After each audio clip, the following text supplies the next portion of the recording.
Dans un sifflement, la lame sacrée de Taru Satu faucha le gobelin en un éclat de lumière. Au-dessus du cadavre fumant, son regard durcit. Le garçon était mort, l'aventurier, lui, allait survivre. Autour de lui, le chaos régnait, épée et bouclier brisés, sans mêler. Mais ce soir, l'archer voulait renverser l'euro. La confusion céda à une flamme. Un allié apparut, il n'était plus seul. Poing serré, sourire déterminé, la bataille ne faisait que commencer. Le jeune homme resta figé, son arc encore à mi-hauteur. Ce n'était pas sa flèche. Il n'avait pas tiré. Il observa, déconcerté, les braises magiques qui flottaient doucement dans l'air nocturne, témoin silencieux de cette intervention inattendue. D'où venait cette aide providentielle qui venait de lui sauver la vie? Une douleur fulgurante le fit hurler. Une lumière brûlante frappa son flanc et le monstre rugit, surpris et furieux. Le gobelin roi ne laissa pas passer l'occasion. Profitant de cette seconde d'inattention, il fondit sur sa proie, brisant le sol dans un fracas assourdissant. Son rictus s'élargit, ses griffes acérées prêtes à déchiqueter la chair et les os de celui qui avait osé le défier. La victoire, pensait-il, était à sa portée. La diversion, un colosse vert arracher un rocher. Un soldat gisait dans la poussière, impuissant. L'archer comprit le piège. Soudain, un cri déchira l'air. Son regard de chasseur s'effaça, remplacé par l'horreur. Il se retourna, main tendue, trop tard, erreur fatale. Le sang des ancêtres brûla en lui. Son œil s'embrasa de rouge, le monde ralentit et la faiblesse du monstre jaillit, évidente, sanglant. La peur était un luxe. Il pivota, son pied s'enracina, la poussière l'engloutit un instant, une seconde, juste assez pour frapper. La mort tombait du ciel. L'arc vibrait à rompre, et dans les yeux écarlates du gobelin roi, il vit briller le reflet de sa faim. Le cercle magique flamboya, effaçant l'enfant et l'étudiant. Dans la lumière dorée, Taru Satu se révéla, un aventurier décidé à survivre. Tout avait commencé là, un drap pour cape,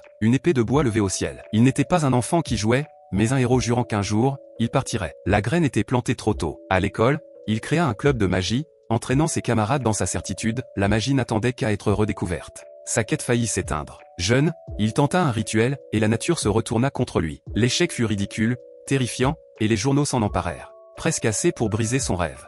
Les longues nuits de révision n'étaient qu'un théâtre. Assis à son bureau, l'esprit loin des formules, il sentait brûler en lui l'appel d'un autre monde. Les dates et équations s'effaçaient devant les runes et les cartes de royaumes imaginaires. Son cœur battait pour ce monde qui n'existait pas encore. Pour atteindre son but, il joua le jeu à la perfection. Université prestigieuse, étudiant modèle aux yeux de tout, mais derrière la façade de pierre, ce n'était qu'une étape, un déguisement pour s'approcher des secrets oubliés du monde. Et cet archer, qui était-il avant le sang et l'acier? Un étudiant brillant, ambitieux, grimoire serré contre lui. Il ne cherchait pas un diplôme, mais à franchir la porte interdite d'une société de magie noire, seule détentrice de la clé de son rêve le plus fou. Sa déclaration résonnait encore, mais ce fut le silence avant le saut qui pesa le plus. Un vide presque réel, frontière entre le monde et le rêve, et il était enfin prêt à le franchir. La victoire avait le goût du café froid et des nuits blanches. Penché sur son bureau, il contempla l'écran, l'équation finale, la rune ultime, tout aligné. Un cri s'échappa de sa gorge, enfin. L'euphorie laissa place à une concentration glaciale. Dans l'ombre, ses yeux brûlaient d'une lueur inhumaine. Chaque fibre de son être visait un seul instant, demain, il sourit, savourant le calme avant la tempête. Ce n'était pas un caprice, mais l'œuvre de sa vie, depuis l'enfance. Chaque livre, chaque équation le ramenait à une seule question: comment atteindre un autre monde? Il n'avait pas rêvé la porte, il en avait dessiné les plans et forgé la clé.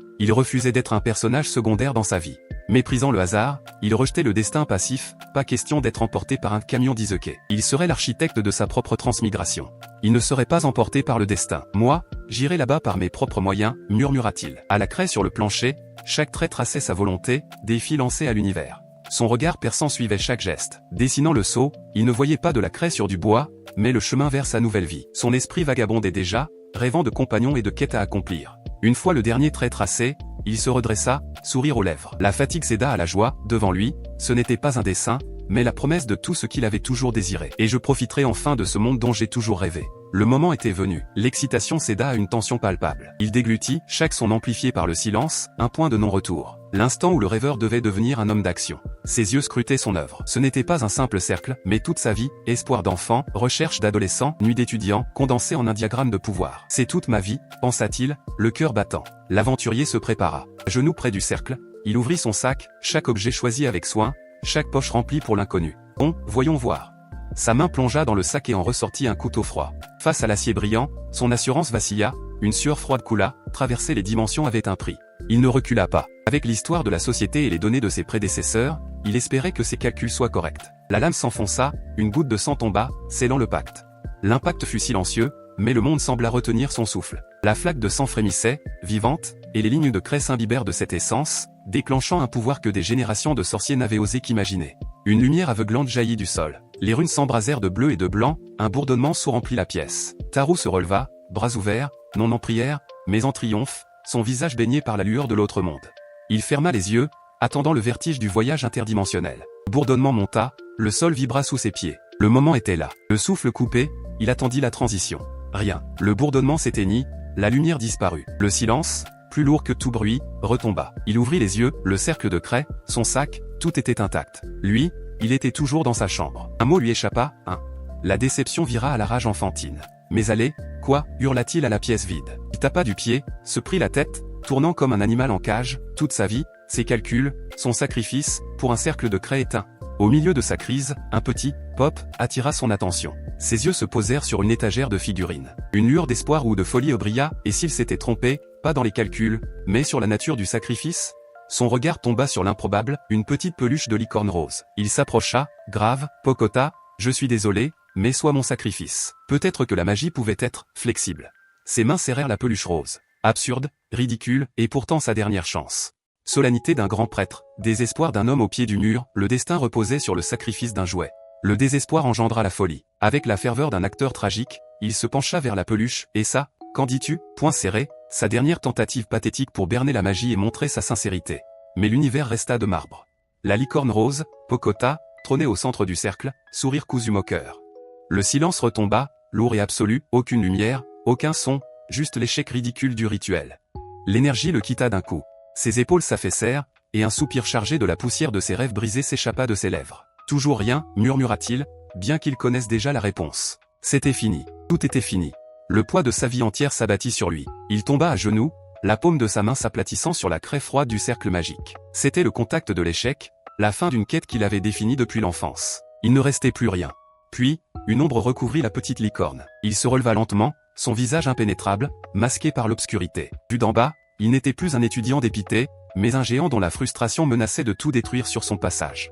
Il ne pouvait même plus regarder. Dans un dernier geste de renonciation, il tourna le dos au cercle, à la peluche, à son rêve. Il allait ranger ses livres, effacer la craie et accepter la banalité d'un monde sans magie.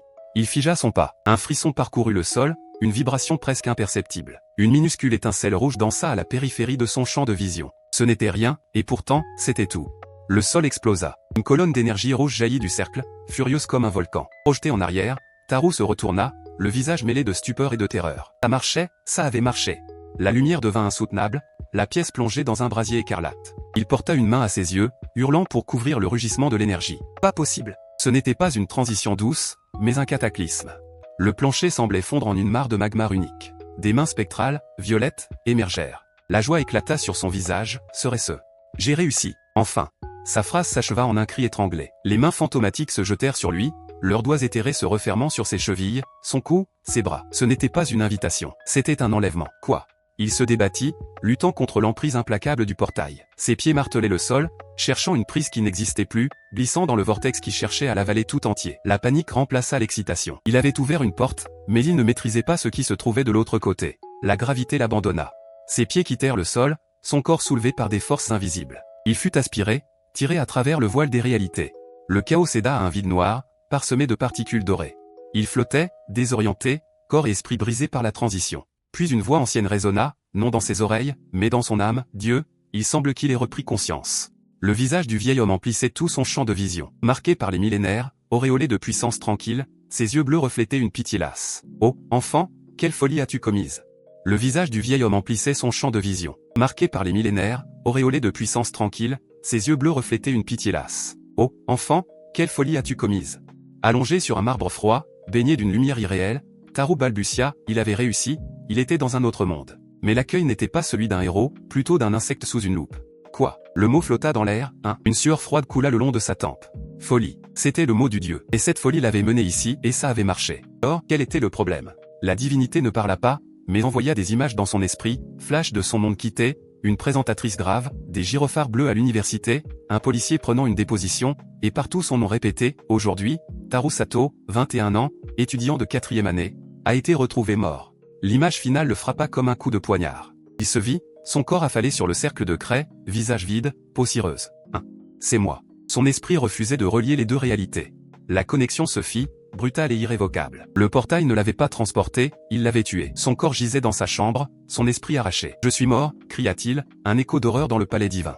Une main trembla sur son front. La panique devint migraine existentielle. Plus étudiant, plus aventurier, il était un fantôme, un esprit errant. Alors, je suis un mort? L'obsession reprit le dessus. La peur céda à la logique de l'aventurier. Un sourire éclatant apparut, mais la magie a quand même fonctionné, pas vrai? Le résultat était là, après tout. Le vieil homme soupira, pinçant l'arête du nez. Eh bien, oui, admit-il avec lassitude. Mais sur votre monde, la Terre, les dieux n'ont jamais enseigné la magie aux humains. Une lueur de fierté traversa le regard du dieu. Il est surprenant que vous l'ayez découverte seul. Tarou, confus et flatté, murmura, ah bon, être un pionnier autodidacte de la magie interdimensionnelle consolait sa propre mort. Impressionnant, poursuivit le dieu, mais ton cercle n'est pas de transport, mais de réincarnation. 2 orbes apparurent, bleus et rouges. Le visage de Tarou se figea, pas de transport, mais de réincarnation. Mon dieu, soupira le vieil homme. Exactement. Et c'est incomplet, ni destination, ni objectif. Il pointa le cercle où, transportation, était barré, remplacé par, réincarne. Une erreur grossière, fondamentale. Un long silence s'installa. Tarou resta figé, la main sur la bouche, les rouages de son esprit tournant à plein régime. Il repassait ses années de recherche, ses nuits blanches, ses calculs complexes, pour se rendre compte qu'il avait confondu la porte d'entrée avec la broyeuse. La réalisation le frappa, j'ai tout fait rater, hurla-t-il, s'arrachant les cheveux, tordu de frustration sur le sol immaculé du royaume divin. Mais son abattement fut bref. Il se releva, épousseta ses vêtements invisibles et inspira profondément. Le passé était derrière lui. Bon, je dois changer de stratégie. Son regard se tourna vers la déesse aux cheveux verts, silencieuse jusque-là. Un espoir enfantin illumina son visage. Après tout, la réincarnation était classique. Alors, je vais être réincarné, demanda-t-il avec enthousiasme. Son esprit s'emballa, projetant des visions de gloire et d'aventure. Étant donné que j'ai toujours été fasciné par les autres mondes. Il serra le poing, sa résolution plus forte que jamais. Tant qu'à être mort, autant que ce soit dans un autre monde. C'était la conclusion logique, le lot de consolation ultime. Le dieu le fixa, une expression de pitié sur le visage. Sa voix, lourde et implacable, brisa le silence et les derniers espoirs de Tarou. La réincarnation a été abolie il y a bien longtemps. Le monde de Tarou, ce nouveau monde qu'il n'avait même pas encore eu le temps de découvrir, venait de s'effondrer pour la 2e fois en moins de 10 minutes. Cependant, reprit le dieu, sa voix faisant basculer Tarou du désespoir à la confusion. Elle n'a été rétablie que récemment, avec la loi sur le recyclage des âmes. Des images surgirent, planètes, symboles cosmiques, mascotte bleue souriante. Loi, sur le recyclage des âmes. Le dieu poursuivit son cours sur la thanatocratie, pour faire simple, utiliser la magie pour réincarnation, comme tu l'as fait. Une image surgit, un autre transgresseur, arrogant, au milieu d'un cercle flamboyant, illustrant son crime. La conclusion tomba, glaciale et administrative, est considérée comme un suicide, puisque tu meurs durant le processus. Le mot n'avait plus de poids, juste une case divine que Tarou venait de cocher. Tu n'es pas le premier, poursuivit la divinité. Il y a ceux qui complotent pour garder les pouvoirs de leur vie antérieure. Son ton se fit dur, ces âmes tricheuses causaient des ennuis administratifs. Tarou comprit enfin, ce n'était pas une erreur de calcul, mais une faute grave. Ainsi, beaucoup se retrouvent dans des situations terribles dans leur vie suivante. Un frisson le parcourut, terrible, à quel point? La réponse du dieu frappa Tarou comme une vision d'horreur, terrible, en effet. Des images insoutenables l'assaillirent, nouveau-nés abandonnés, enfants entravés vendus comme du bétail. Naître pour mourir, naître dans le malheur, être vendu en esclavage par des parents cruels. Et ce n'était pas tout. Ou même se réincarner en bête, démon ou insecte. La vision d'un sanglier titanesque aux yeux injectés de sang fit reculer Tarou, paralysé par la fureur pure de la créature. Des bêtes, des démons, balbutia Tarou. Une meute de gobelins ricanants se superposa à la vision précédente. Ce sont des situations où tu te considères chanceux d'être simplement en vie, ajouta le dieu, comme une évidence. La dernière image fut la pire, une abomination grouillante, un enchevêtrement de pattes, mandibules et yeux à facettes. Le pinacle de l'horreur. Des insectes, hurla Tarou. C'en était trop. Son rêve d'aventurier, de héros, venait de s'effondrer, remplacé par l'horreur de devenir une blatte. Hors des questions, hurla-t-il, le visage déformé par la panique. Sa terreur le ramena à un état quasi infantile. Il tremblait, les larmes aux yeux. Tout, mais pas ça. Le dieu détourna le regard, presque gêné. Eh bien, je n'y peux pas grand-chose. Les règles étaient les règles. Il n'était qu'un fonctionnaire, pas un sauveur. Au fond du gouffre, Tarou se raccrocha au dernier cliché des histoires qu'il avait lues. Et les compétences chez Athée, lança-t-il, la voix tremblante d'un espoir irrationnel. Le dieu et la déesse échangèrent un regard confus. Le concept leur était totalement étranger. Compétences, chez Athée, répétèrent-ils, comme si Tarou venait d'inventer un mot sans aucun sens. Le dieu comprit enfin. Parles-tu des compétences spéciales? Elles existent, mais rien de surpuissant. Une vision apparut, un être de flamme et d'eau, maîtrisant les éléments. Compétences débloquées, artisan élémentaire. Sa panique se mua en stratégie. Rajeunissant en version miniature et adorable, il joignit les mains, yeux pétillants, puis-je avoir cette compétence spéciale à ma réincarnation? Le dieu caressa sa barbe, utile, oui, mais elle demande temps et effort, et leurs conditions sont ardues. La façade mignonne disparut, laissant place à la détermination. Conscient de la vérité du dieu, il affirma, voix grave, c'est un risque qui vaut la peine, partir avec un désavantage. Une goutte de sueur coula sur sa tempe. Il n'était pas un héros de conte de fées, mais un criminel, un suicidé par magie. Il me faudra plus que des compétences ordinaires, pensa-t-il. C'était une question de survie. Il pointa un doigt vers la divinité. Puis-je avoir la compétence la plus spéciale? Le vieil homme rit, oh, tu insistes malgré tout. Puisque tu es le premier réincarné depuis l'interdiction, je pourrais l'envisager. l'espoir s'éteignit vite. Le dieu redevint neutre, je ne peux pas faire de favoritisme. Derrière lui, la déesse aux cheveux verts étouffa un rire, amusée par sa rigidité. Le regard du dieu devint perçant, sondant l'âme de Tarou. Plus de négociations, le temps du choix était venu. Es-tu toujours prêt? L'ultimatum résonna, sans appel. La réponse ne vint pas en mots, mais en un geste. Sa main se referma, ses doigts se crispant jusqu'à ce que ses jointures blanchissent. C'était la manifestation physique de sa volonté, la somme de toute une vie d'obsession. Oui, il était prêt. Très bien, dit le dieu en levant une main. Avant que tu n'interprètes mal la situation, laisse-moi être clair. Une dernière clause, une dernière condition suspensive avant la signature du contrat. La condition était la plus cruelle de toutes. Tous les souvenirs de ta vie antérieure seront effacés. Le coup fut dévastateur. Toute sa quête, ses recherches, la connaissance qui le définissait, tout allait disparaître. C'est nouveau, ça, s'écria Tarou, trahi. Le dieu haussa un sourcil, pas de favoritisme, pas de souvenir, pas d'avantage. Un nouveau départ, pur et terrifiant. L'esprit de Tarou tournait à vide. Même maintenant, tout ce moment, cette révélation, allait disparaître. Le dieu fit un geste, balayant toute objection, bien sûr. Tout sera effacé. Pas de triche. Son ton ne laissait aucune échappatoire. Le coup de grâce frappa. L'horreur déforma son visage, il avait sacrifié sa vie, et maintenant, il devait sacrifier son « moi » entier. Tout était perdu. Alors qu'il s'apprêtait à renoncer, une lumière rouge clignota devant ses yeux. Peut-être que je vais juste prendre une compétence norme, sa phrase mourut avant d'être achevée.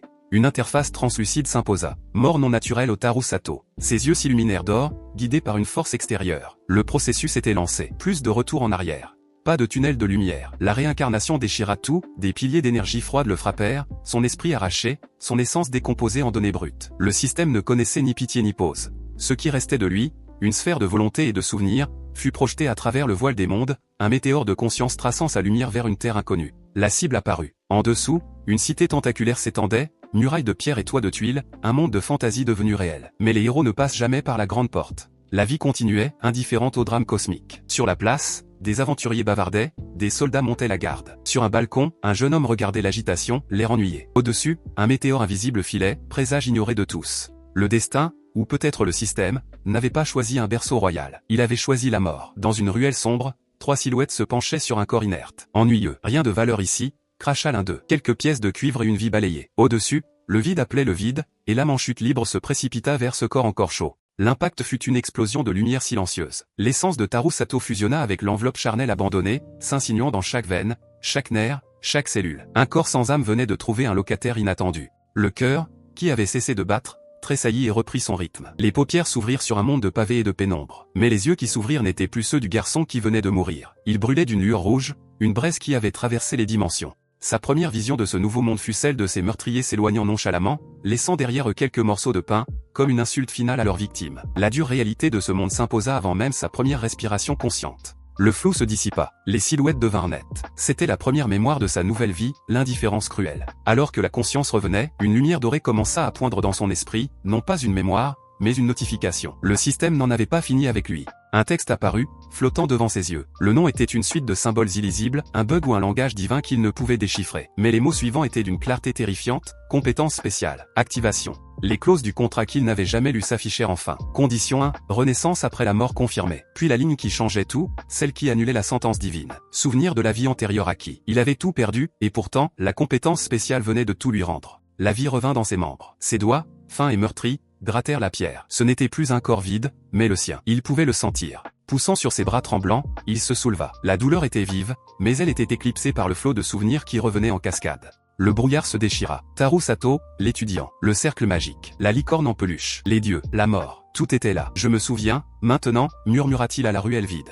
Il se hissa contre un mur, le corps lourd et endolori. C'était moins une, Alta-t-il, avant de prendre conscience de sa situation. Mince, je suis dans une sale situation. Il regarda ses mains, nouvelles et pourtant familières. Mais, je n'ai encore rien fait qui sorte de l'ordinaire. Ce n'était pas la fin, c'était le début. La détermination qui avait défini toute sa première vie refit surface, plus forte que jamais. Je ne peux pas mourir ici. Il se redressa, chancelant, mais son regard était de nouveau celui d'un prédateur. J'ai réussi à me réincarner, et j'ai retrouvé mes souvenirs pour ça. Tout ce qu'il avait enduré, c'était pour ce moment, pour la suite. Une nouvelle identité se forgea dans le creuset de ces deux vies. Mon nom est Toro Satu. Dans ma vie antérieure, j'étais Tarou Sato. Le nom était presque le même, mais la différence était celle qui sépare un rêveur d'un survivant. Il n'était plus l'un ou l'autre, il était les deux. L'étudiant obsessionnel et le garçon battu à mort dans une ruelle. Assis au seuil de sa nouvelle vie, les deux moitiés de son âme ne faisaient plus qu'une, prête à affronter le monde qu'il avait tant désiré, quel qu'en soit le prix. La tragédie de cette nouvelle vie commença à 6 ans, dans la lumière faussement sainte d'une chapelle. La cérémonie du baptême, le moment où chaque enfant reçoit la bénédiction des dieux, et la révélation de sa compétence innée. Le destin de Taro fut scellé. Le doigt du prêtre ne pointait pas un enfant, mais un paria. La tablette runique s'illumina,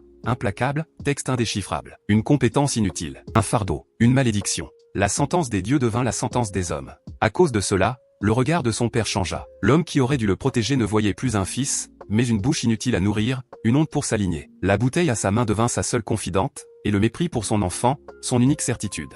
L'alcool finit par noyer les derniers vestiges de son humanité. Une nuit, il entraîna le garçon loin du village, jusqu'à l'orée d'une forêt dont les arbres tordus semblaient griffés par des démons. Là, au milieu des grognements des bêtes tapies dans l'ombre, il l'abandonna. Un enfant de 6 ans, jugé sans valeur, offert en pâture au monstre. Mais l'enfant ne mourut pas poussé par un instinct de survie féroce, il courut, se cacha, escalada ce qui pouvait l'être, et échappa aux crocs et aux griffes. Il marcha des jours durant, chaque pas un défi, chaque bruit un danger, jusqu'à ce que les murs de Seishi se dessinent à l'horizon. Une ville assez grande pour qu'un garçon sans nom puisse s'y perdre, et peut-être y survivre.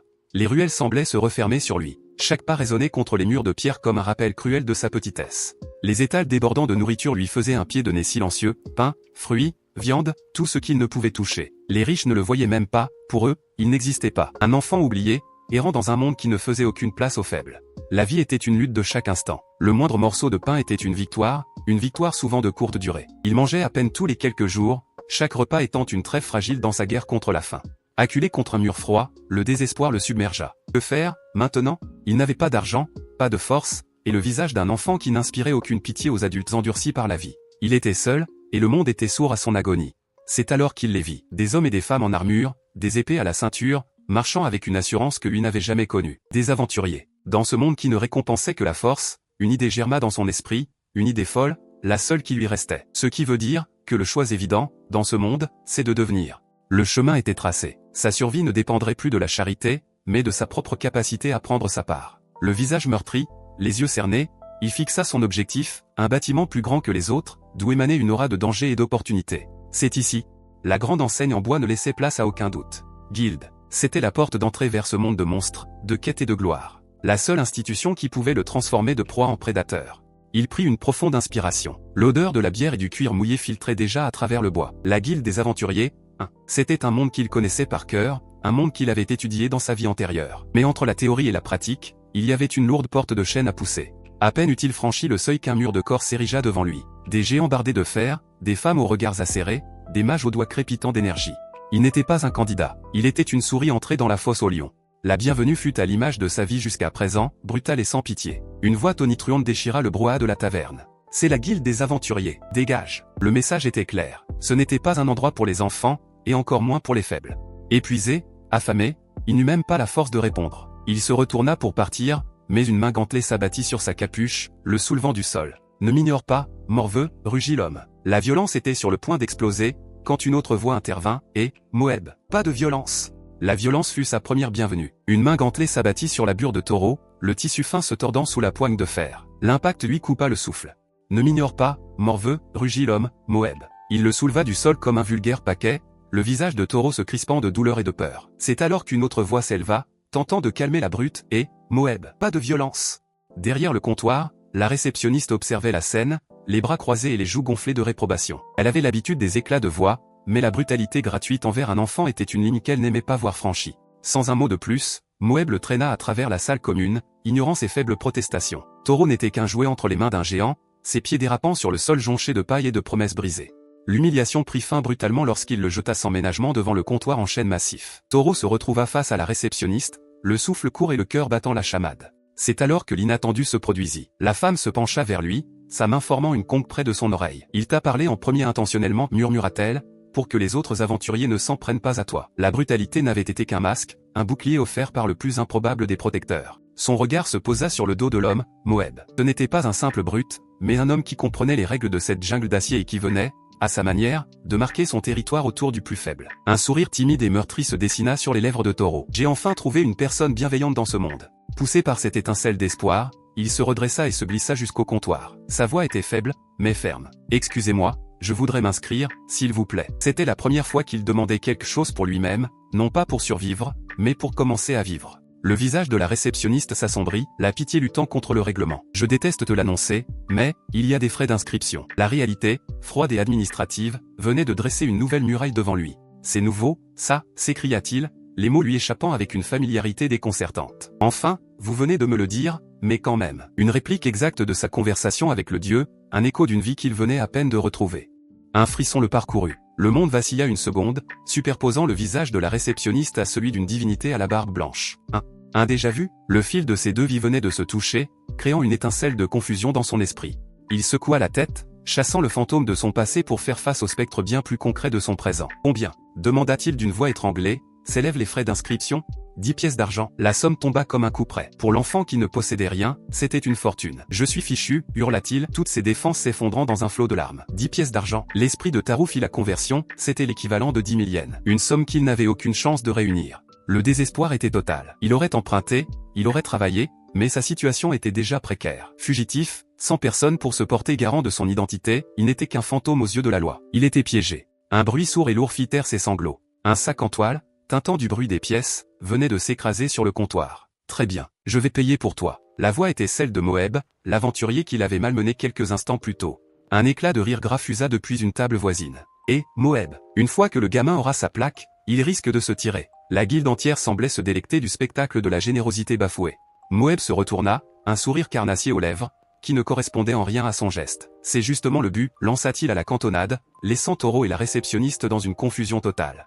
Grimpant sur une chaise, il harangua la foule. « Faisons un pari. Voyons si ce gamin va travailler dur et rembourser les 10 pièces d'argent que je lui ai prêtées. » Ce n'était pas de la charité, c'était un spectacle. Un jeu dont Toro était l'enjeu principal. « Ouais, personne ne parierait sur un gamin » cria un autre, et la taverne approuva dans un grand éclat de rire. La cause était entendue. Le garçon était un investissement à perte. Moeb attrapa la plaque de membre en cuivre que la réceptionniste venait de préparer. « Eh bien, moi, je parie sur lui. » Sa voix couvrit le vacarme. Immédiatement, les offres fusèrent, toutes contre Toro. 5 pièces qu'il serait paresseux, 15 qu'il s'enfuirait, 20 qu'il mourrait avant même d'avoir commencé. Le destin de Toro venait d'être mis aux enchères. Au milieu du vacarme des paris et des moqueries, un authentique sourire illumina le visage de Toro. La brutalité de Moeb n'était qu'une façade, une comédie pour lui offrir une porte d'entrée. Même si son nom ressemble à celui d'un PNJ sans importance, pensa-t-il, un éclat de l'humour de sa vie passée refaisant surface, Moeb est vraiment quelqu'un de bien. Il se tourna vers son bienfaiteur et s'inclina profondément, la main sur le cœur. C'était un geste de gratitude qui venait des profondeurs de ses deux vies, une reconnaissance sincère pour le premier acte de bonté qu'il avait reçu. « Merci, monsieur. »